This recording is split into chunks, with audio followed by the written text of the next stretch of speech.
Assalamualaikum warahmatullahi wabarakatuh. Kami dari kelompok 4 ingin membahas materi tentang pajak pertambahan nilai dan pengisian SPT.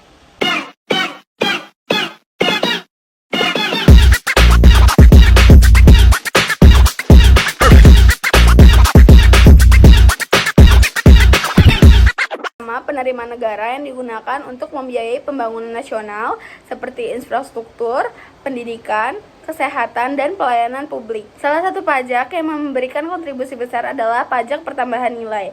Sebagai pengusaha kena pajak, perusahaan wajib menghitung, memungut, menyetor, dan melaporkan PPN sesuai ketentuan yang berlaku. PT Indofood CBP Sukses Makmur Tbk dipilih sebagai objek penelitian karena memiliki aktivitas penjualan dan pembelian yang tinggi, sehingga menarik untuk dianalisis terkait perhitungan PPN masukan, PPN keluaran, serta pelaporan SPT masa PPN tahun 2024. Berdasarkan latar belakang tersebut, penelitian ini memiliki 3 rumusan masalah. Yang pertama, bagaimana perhitungan PPN masukan pada PT Indofood CBP Sukses Makmur Tbk. Yang kedua, bagaimana perhitungan PPN keluaran perusahaan. Yang ketiga, bagaimana proses pelaporan SPT masa PPN yang dilakukan oleh perusahaan sesuai dengan ketentuan perpajakan yang berlaku. Tujuan penelitian ini adalah untuk mengetahui bagaimana perhitungan PPN masukan, perhitungan PPN keluaran, serta proses pelaporan SPT masa PPN pada PT Indofood CBP Sukses Makmur Tbk tahun 2024. Landasan teori yang digunakan dalam penelitian ini meliputi teori tentang pajak, yaitu kontribusi wajib kepada negara yang bersifat memaksa berdasarkan undang-undang. Selanjutnya, teori mengenai pajak pertambahan nilai atau PPN, yaitu pajak atas konsumsi barang kena pajak dan jasa kena pajak dengan tarif yang berlaku pada tahun 2024 sebesar 11%. Penelitian ini juga menggunakan teori mengenai PPN masukan sebagai pajak yang dibayar saat pembelian barang atau jasa, PPN keluaran sebagai pajak yang dipungut saat penjualan barang atau jasa, serta SPT masa PPN sebagai sarana pelaporan kewajiban PPN oleh pengusaha kena pajak. Pajak pertambahan nilai atau PPN merupakan pajak atas konsumsi barang kena pajak dan jasa kena pajak di dalam daerah pabean Indonesia. PPN termasuk pajak tidak langsung karena yang menanggung beban pajak adalah konsumen akhir. Sedangkan perusahaan sebagai pengusaha kena pajak bertugas memungut dan menyetorkan pajak tersebut kepada negara. Pada tahun 2024, tarif PPN yang berlaku adalah sebesar 11%. Profil PT Indofood CBP Sukses Makmur Tbk. Objek penelitian ini adalah PT Indofood CBP Sukses Makmur Tbk yang merupakan salah satu perusahaan manufaktur makanan dan minuman terbesar di Indonesia. Perusahaan ini memproduksi berbagai produk terkenal seperti Indomie, Popmie, Citato, Indomilk, Ici-Ocha, dan Promina.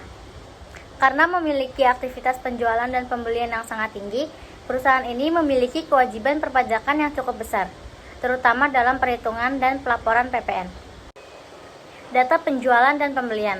Penjualan bersihnya Rp75.997.188. Pembelian dan beban produksinya Rp45.704.099. Perhitungan PPN keluaran. PPN keluaran sama dengan DPP dikali tarif PPN. Rp72.597.188 dikali 11% sama dengan Rp7.985.690,68. Perhitungan PPN masukan. PPN masukan sama dengan DPP dikali tarif PPN. Rp45.704.099 dikali 11% sama dengan Rp5.027.450,099. Analisis PPN kurang bayar. Analisis PPN sama dengan PPN keluaran dikurang PPN masukan sama dengan PPN kurang bayar. 7.985.690,68 dikurang 5.027.450,89 sama dengan 2.958.239,79. Setelah dilakukan perhitungan, diketahui bahwa PPN keluaran lebih besar dibanding PPN masukan. Selisih keduanya menghasilkan PPN kurang bayar sebesar Rp2.958.239,79. Hal ini menunjukkan bahwa nilai penjualan perusahaan lebih besar dibandingkan nilai pembelian yang dapat dikreditkan, sehingga perusahaan masih memiliki kewajiban untuk menyetor kekurangan PPN kepada negara. Pelaporan SPT masa PPN. Setelah perhitungan selesai, perusahaan wajib melaporkan SPT masa PPN melalui sistem elektronik Direktorat Jenderal Pajak. Tahapannya dimulai dari menginput faktur pajak masukan dan keluaran, menghitung selisih PPN, membuat kode billing jika terdapat pajak yang harus dibayar, melakukan pembayaran, kemudian menyampaikan SPT masa PPN secara elektronik. Pelaporan dilakukan paling lambat pada akhir bulan berikutnya setelah masa pajak berakhir.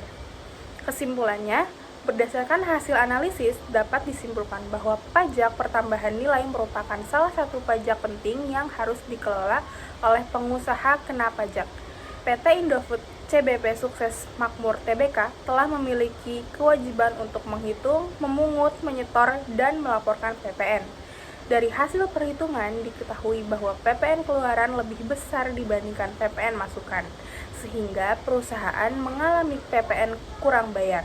Oleh karena itu, perusahaan wajib menyetor selisih PPN tersebut dan melaporkan SPT masa PPN melalui sistem elektronik sesuai dengan ketentuan yang berlaku. Pada bagian identitas pengusaha kena pajak, diisi nama perusahaan yaitu PT Indofood CBP Sukses Makmur Tbk, NPWP, alamat, nomor telepon, kode KLU yaitu 10740 yang menunjukkan bahwa kegiatan usaha industri makaroni, mie, dan produk sejenis serta masa pajak Desember 2024. Karena ini merupakan pelaporan pertama, maka status yang dipilih adalah SPT normal atau pembetulan ke 0.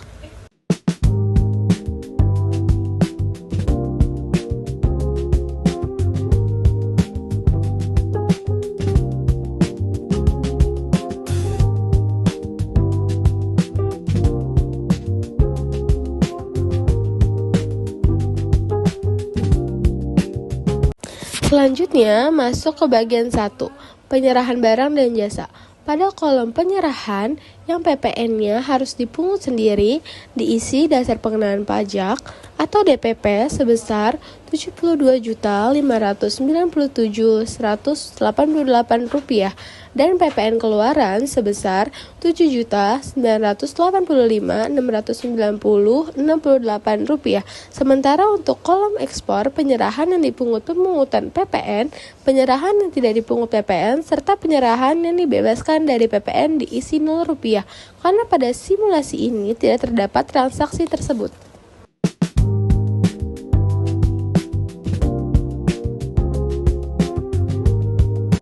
Kemudian masuk ke bagian 2, yaitu perhitungan PPN kurang bayar atau lebih bayar. Pajak keluaran yang harus dipungut sendiri diisi sebesar Rp7.985.690,68. Selanjutnya, pajak masukan yang dapat dikreditkan diisi sebesar Rp5.027.450,89. Setelah dilakukan pengurangan antara PPN keluaran dan PPN masukan, diperoleh PPN kurang bayar sebesar Rp2.958.239,79. Karena statusnya kurang bayar, maka dilakukan pembayaran pajak pada bagian pelunasan diisi tanggal pembayaran 30 Januari 2025 beserta nomor NTPN sebagai bukti pembayaran. Selanjutnya, pada bagian 3 sampai bagian 5, seluruh kolom diisi Rp0 karena tidak memiliki transaksi yang berkaitan dengan kegiatan membangun sendiri, pembayaran kembali pajak masukan maupun PPNBM. Selanjutnya, pada bagian 6 diberi tanda centang pada lampiran yang disertakan, yaitu formulir 1111AB, formulir 1111A1 dan SSP PPN. Terakhir, pada bagian pernyataan diisi tempat dan tanggal pelaporan, nama penanggung jawab perusahaan, jabatan, serta tanda tangan dan cap perusahaan. Setelah seluruh data dipastikan benar dan lengkap, SPT masa PPN siap dilaporkan secara elektronik melalui aplikasi e-faktur atau Cortex Direktorat Jenderal Pajak.